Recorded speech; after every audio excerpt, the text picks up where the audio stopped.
Hello and welcome to the Slingshot channel. This is my very first unboxing video, and it's actually a special occasion because I just received my $205 300 bar compressor from China, and this could be a game changer. Why is that? Well, because a 300 bar compressor is actually the engine behind all badass air guns, no matter if those are homemade or commercially bought. So for example, my 1100 Joule homemade air gun requires this kind of pressure, as does a PCP rifle that shoots pellets, and usually those are not legal here in Germany, or the Verminator MK2D, which is doing 77 Joule with an arrow that glides over the barrel and therefore is unregulated. So far the only affordable solution for that was actually a hand pump, but that was a lot of labor and it takes considerable time and it's just not for everyone. And also you could buy a compressor, but the cheapest compressors, and that's the one that I bought from Geman, actually sets you back 2,000 euros plus shipping, which is easily another 65 euros or so. Normal car compressors are useless because they usually do 10 to maximum 15 bars, and you would need a huge air container to achieve considerable projectile energy with a pressure that low. So 300 bar is the key to badassery. And this baby here is much cheaper, and still in the pictures it looked absolutely gorgeous and clean, and at $205 plus about $115 handling and shipping, you know, it only cost me 277 euros delivered to my door. So let's unpack it. First of all, there's documents in here. Let's look at the documents first. Okay, all right. Safety declaration, whatever that is good for. Then Chinese stuff that, yeah, oh, it says certificate for safe transportation of goods. Okay, and then all right. Okay, it's coming from Shanghai, obviously, and it's directed to me, and I guess that is an international expressway bill. All right. So let's see what is inside.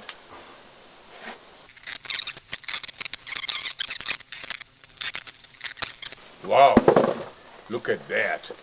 Now that is a thick wall box.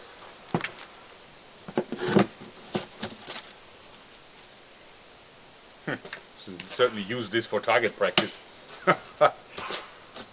Okay, and now we are looking at a compressor, no doubts. First take out all the extra stuff. Alright, there's some tubing. This seems to be the connector part. And here is the compressor. Let's lift it up. It is very compact. Tiny actually. Something dropped. Okay.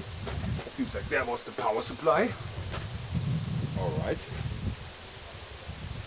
Okay.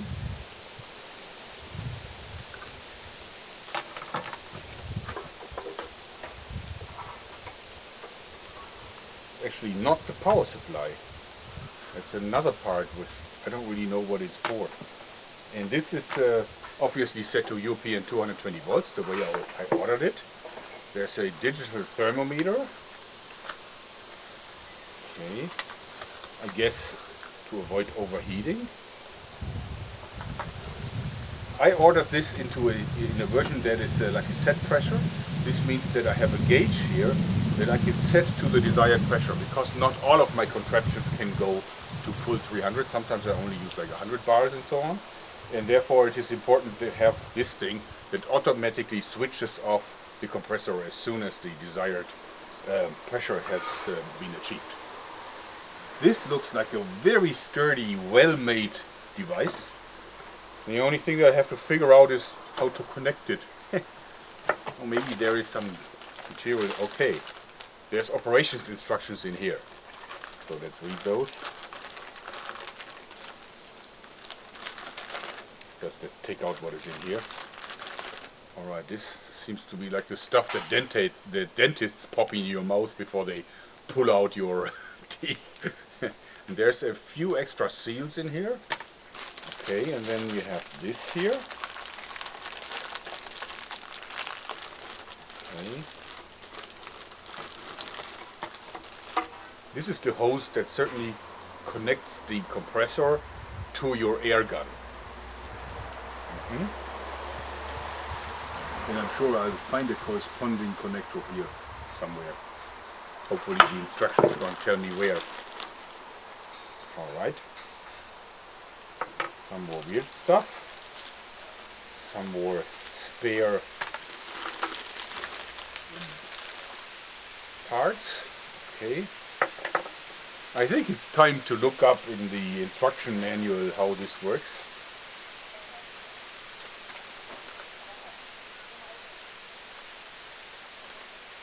Okay.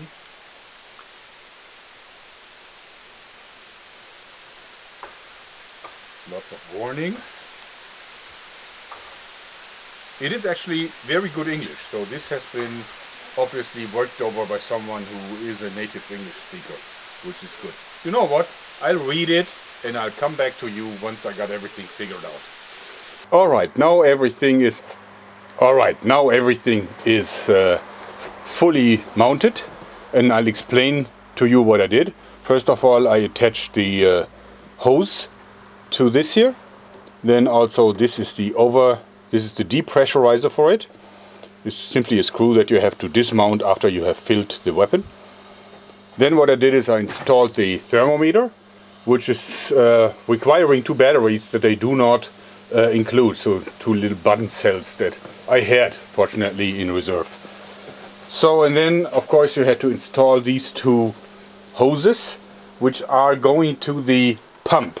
This is actually the pump, and the pump needs to be immersed into water because the whole thing is water cooled.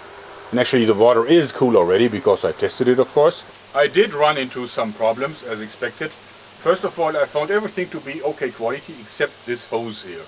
The hose actually has two small leakages that are not big enough to really prevent it from filling a weapon, but you're losing air and it's actually not a good feeling. And also it was plugged. There was something that I had to drill out right in the beginning of the screw. I don't know what it was. It felt like it was a mixture of rubber and metal. Now it is clean, but I think I will have to buy a new hose, which is the problem because it's a standard part. Anyway, also I don't like the fact that the batteries were not included in the thermometer. Alright, now let's start filling something. I have this beautiful FX Air Guns Ranchero in the Aero version. That is a toy in Germany, so everybody can buy it once we have it in production. It's one of my favorite air guns because it's so compact and comfortable. Anyway, this is the filling adapter that comes with the Ranchero, and what you have to do is you simply have to plug it in here. So the standard hose that they supply already is fitting for the FX Air Gun series and for many other guns as well. And of course you can get a million adapters for it too. Okay, now I simply have to put this into the Ranchero. And the Ranchero currently is of course at 0 bar. And now we simply switch it on and let's adjust the pressure to 4000 psi, which is the rate that this has to be filled at. And also let us start the watch, even though we have to keep in mind that because of the leakages in the hose, with a proper hose it should be faster. Alright.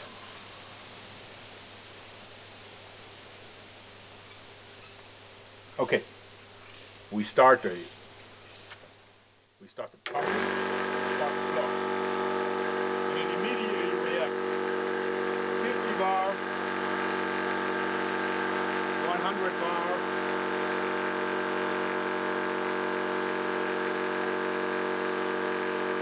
150 bar,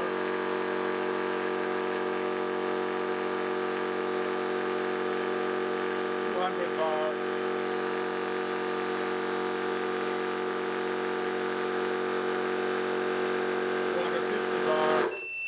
And it has achieved the full pressure, and now it automatically switches off.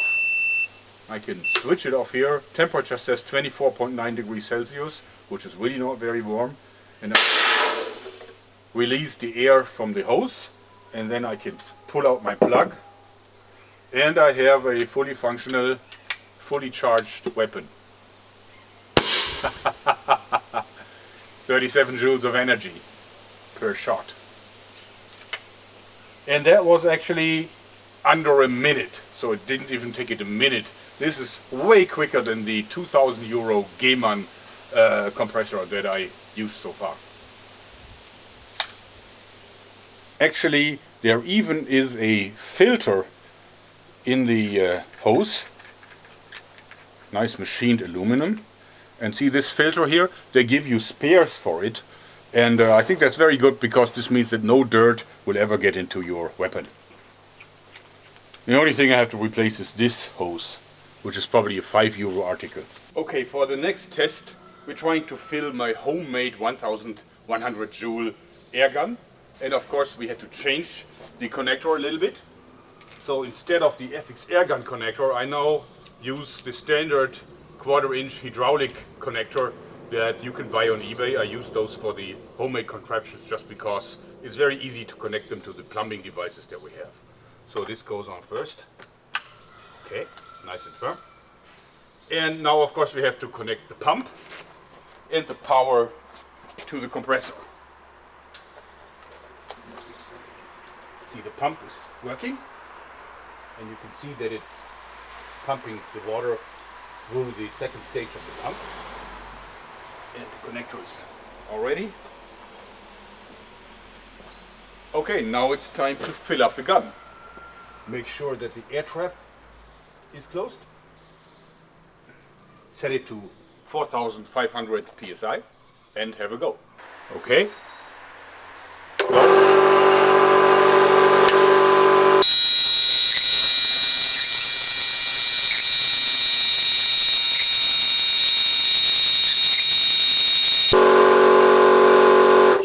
And we're there. So there was just 1:30. Release the air. Whoa! And the whole thing is ready to go. This was many times faster than the much more expensive Geman compressor. It really did a good job.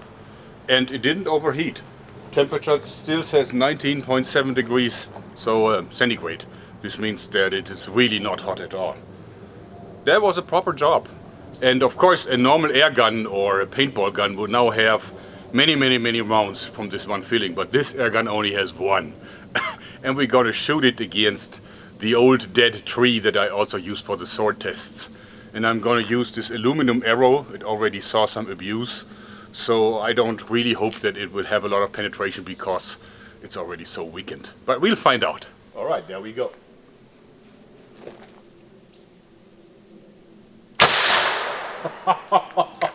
Yeah, it sticks right in. Wow. Actually, it kind of split the entire tree. I do have to say that the water, even though this is a 10-liter bucket, is considerably warmer than it used to be. It's still not warm, but you can see the difference from the heat generated from this thing. Alright, we have proven the functionality of this thing. Now, any other channel would stop an unboxing video right here, if not earlier. But this is not any other channel, this is the Slingshot channel. And we find out what's really behind things. So we will take it apart and look how well it's made. But before we do that, let me explain how this thing basically functions. So what we see here is the engine block, and this is the cylinder where a piston will glide up and down and actually already compressing air. And this is the secondary compression chamber, because what we are looking at is a classical two-stage pump.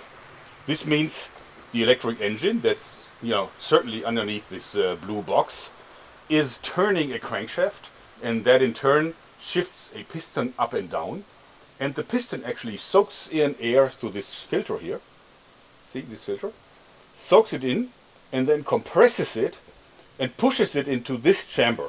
So it goes to here and then into this chamber where actually the moisture trap is located. See? There's a little bit of moisture in it. And then from here, actually the secondary chamber is filled. This means that on this piston there will be a second very thin piston that takes the pre-compressed air from the first stage and then further compresses it to the final pressure of 300 bar. And that is then going into here, and from there on into the pressure gauge and into the burst disc device here. They actually give you replacement burst discs, and then into the hose, and then into the air gun. And all the heat, of course, is created in the secondary stage. So this is the part where things get really hot, and therefore the water is actually circulating in the secondary stage of the device, cooling it down, which is really necessary, otherwise it would jam immediately. And actually the engine block is filled with oil up to about here. This is like the level. They actually show this to you here. And this is necessary because otherwise the crankshaft would jam. And therefore the first thing that you have to do when you get delivery of this is use hydraulics oil and fill it to the level, just because otherwise this thing will break within minutes. They cannot put the oil in because of transportation issues. You can't put all that oil on an airplane. So the first thing that we're doing is releasing the oil from this thing so we can take it apart. And we're doing this by opening up this screw here.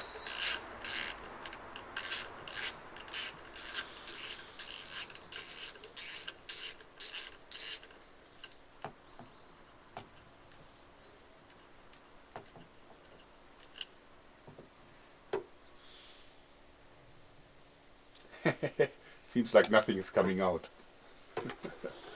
Okay, let's try to push it a little bit. Ah, there we go. Alright, we got some oil out. The rest is still in the block.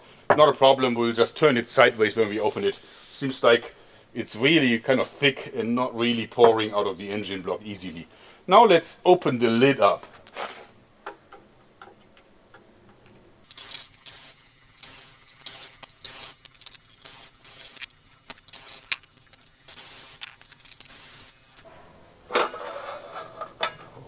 Okay. That's exactly what I thought. Underneath here you have the switch, and this is actually the temperature part from the thermometer here. And you have this kind of emergency LED when the maximum pressure has been achieved. And this actually is the engine, and you see it's a really, really powerful engine, and it is also equipped with a fan so that it is cooled, because this definitely will get hot as well. And now we will remove all the tubes here so we can take the cylinder part off.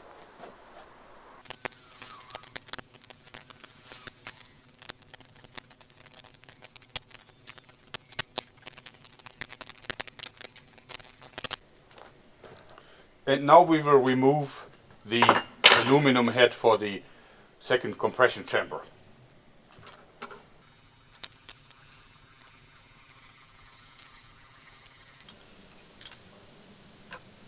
Okay.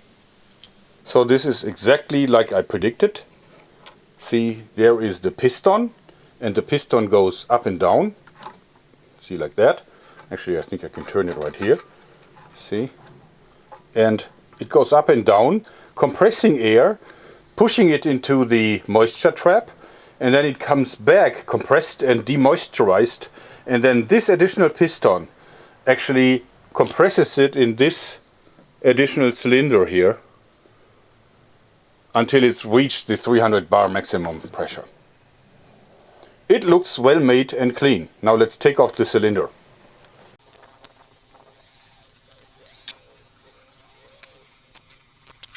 As you see, it's a real good cylinder, mirror-like shine inside, and looks very solid. Here you can see the piston. It also seems to be well made. It has 3 piston rings, which is really good. And if you look inside, you can still see a lot of oil in it. And I think we'll have to open it up in the front, and then we have to turn it sideways to open this part up. Okay.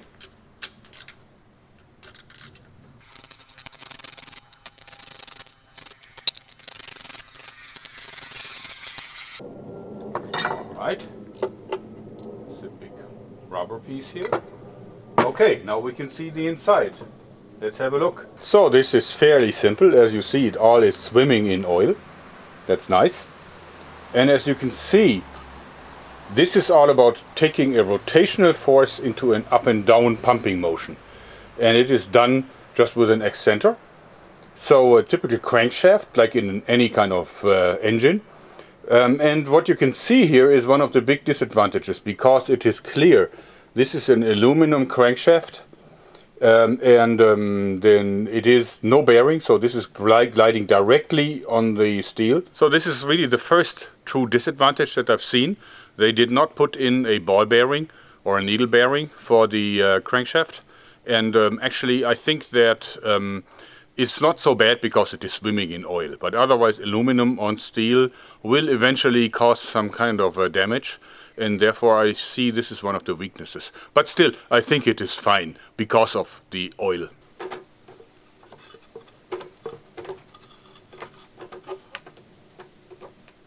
Okay, time to put it all back together.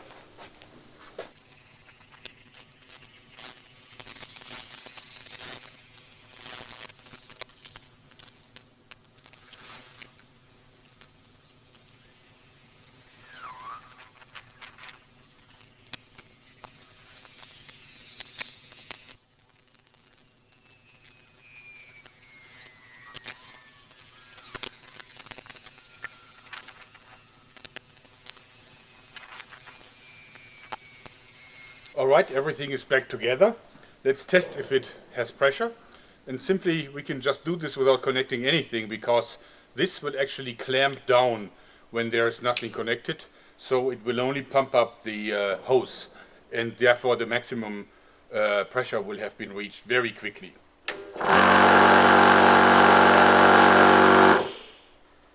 If you close the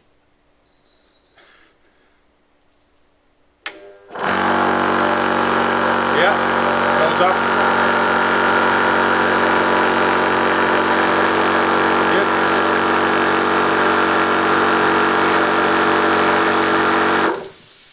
Absolutely fine.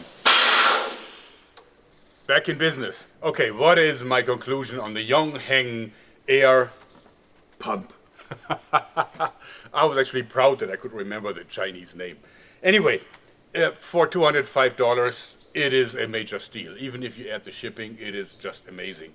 And it is reasonably well made. I mean, of course, it could have been made better with bearings and so on, but it will absolutely do the job.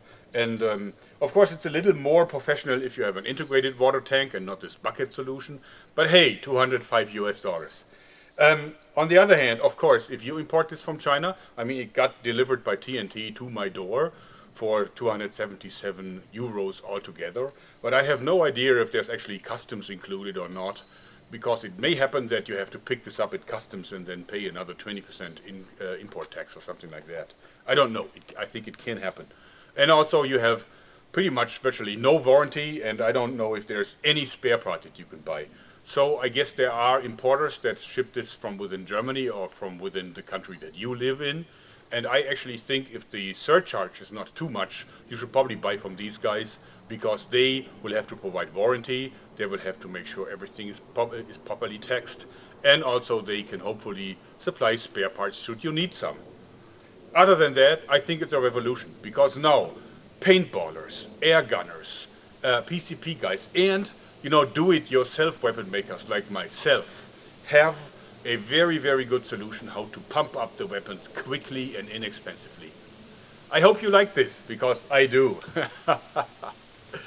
That's it for today. Thanks and bye-bye. Here you can see them in comparison.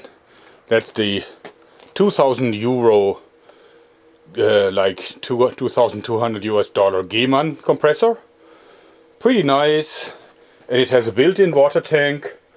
So it's all self-contained, but slow. Only 10 liters per minute. Means it's 5 times slower than this $205 or 277 euro all complete Chinese compressor. It's a lot smaller. It requires an external water bucket. But of course it is also 5 times faster.